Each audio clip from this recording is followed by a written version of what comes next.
கர்த்தர் ஒரு வருஷமாக எவ்வளோ பாதுகாத்தார், எவ்வளோ போராட்டம் மத்தியிலும் வாழ்ந்து கொண்டு இருந்தார். ஆனால் ஆண்டவர் என்ன மகிமையான பாதுகாத்து ஊழியத்தின் பாதையில் கொண்டு போய் ஆண்டவர் என்ன வல்லமையாக எடுத்து பயன்படுத்தினார்.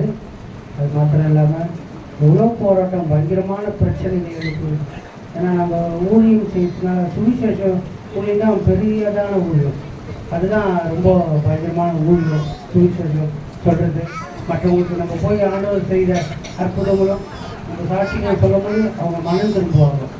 அதுபோல் ஊழியம் செய்யறதுனால எவ்வளோ போராட்டங்கள், எவ்வளோ பிரச்சனைகள், அதன் மத்தியில் ஆண்டவர் வல்லமையாக எடுத்து பயன்படுத்தினார். ஊழியம் செய்தில் இருக்கும்போது ஒருத்தர் ஃபுல்லாக குடிச்சிட்டு பாக்ஸில் எட்டி ஒடிச்சிட்டு எல்லாரையும் பயங்கரமாக திட்டுனவன் எதுக்கு திட்டம் போய் கேட்டதுக்கு என்னை முதுகில் பக்கத்தால் ஒரு அடி அடிச்சுட்டாரு. சரி பரவாயில்ல, ஆண்டவர் உங்களை ஆசீர்வதிக்கணும்.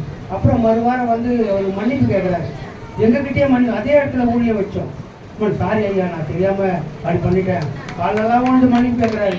நானும் கொஞ்ச நேரம் உங்க கூட உட்காரட்டுமா நிற்கட்டுமா சொன்னார். சரி நெல்லுங்க பரவாயில்லன்னு சொல்லிட்டு அவர் நிற்க வச்சு நல்லா ஜெபம் பண்ணி அனுப்பிச்சார். கர்த்தர் இது வரைக்கும் பாதுகாத்தாரு, வழி நடத்தினார். ஆனால் இந்த பொக்கவாயன் சாத்தாங்கிறா போது பொல்லாத வாங்க, எதனா ஒரு சின்ன பிரச்சனை டக்குனு எதனா ஒன்று பண்ணி ஒரு வழி பண்ணிடுவோம். அதுதான் உஷார ஊழியம் செய்யணும். நீங்களும் ஊழியத்தில் கலந்துக்குங்க, ஊழியம் செய்யுங்க. கர்த்தர் உங்களை ஆசீர்வதிப்பார். ஆமாம்.